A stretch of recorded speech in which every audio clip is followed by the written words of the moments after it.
നമസ്കാരം, good morning. ലക്ഷ്മികാന്താണ്, Elson vlogs Kochi. ശുഭദിനം ആശംസിക്കുന്നതിന് മുമ്പ് ഒരു ചെറിയ വീഡിയോ കണ്ടിട്ട് നമുക്ക് വരാം.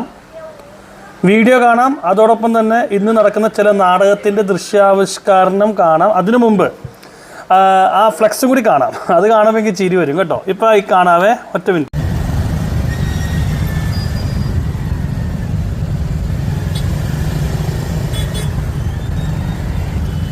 Good morning. ഇതന്നെ അവസ്ഥ.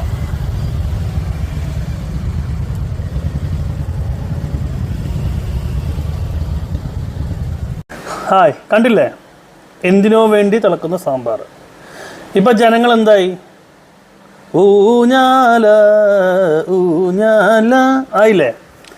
നോക്ക്, എല്ലാവരും ഒരുമിച്ചു. എല്ലാ സംഘടനയും ഈ ഒരു പ്രശ്നം വന്നപ്പോൾ എല്ലാ സംഘടനയും ഒരുമിച്ചു. CITU, INTU, BMS, ETC extra പറയുമ്പോൾ ഒരുപാട് സംഘടന ഉണ്ടല്ലോ ഇവന്മാരുടെ.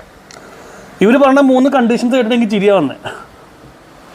ഒന്ന്, മറ്റേ പറൂർ അവിടുത്തെ ബ്ലോക്ക്,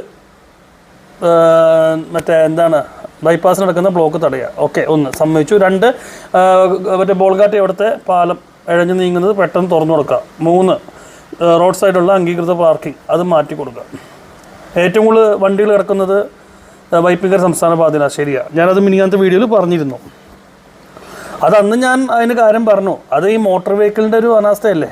കാര്യം ഒരു ടാക്സി വണ്ടി ഇറക്കുമ്പോൾ എന്തൊക്കെ റൂൾസാണ് ഇവന്മാർ കൊണ്ടുവന്നേക്കണേ.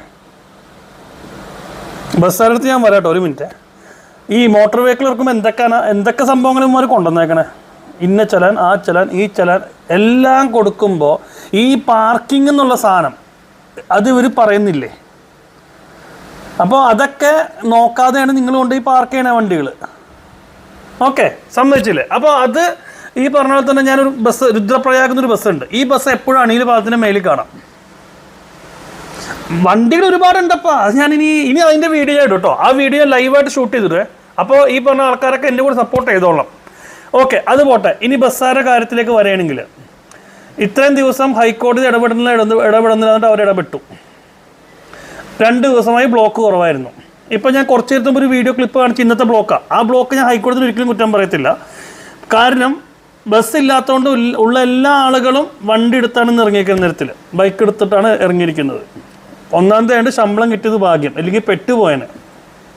പിന്നെ രണ്ടാമത്തെ കാര്യം കൂടി മനസ്സിലാക്കുക, നമ്മൾ ഈ പറഞ്ഞ എല്ലാ സംഘടനയും വലിയ സംഘടനയാണ്. എന്നാൽ ഇവരെന്തുകൊണ്ട് ധർണ നടത്തുന്നില്ല? കുടിവെള്ളമില്ല, എല്ലാവരും ഒരുമിച്ച് ധർണ നടത്തി, റോഡ് തടഞ്ഞു.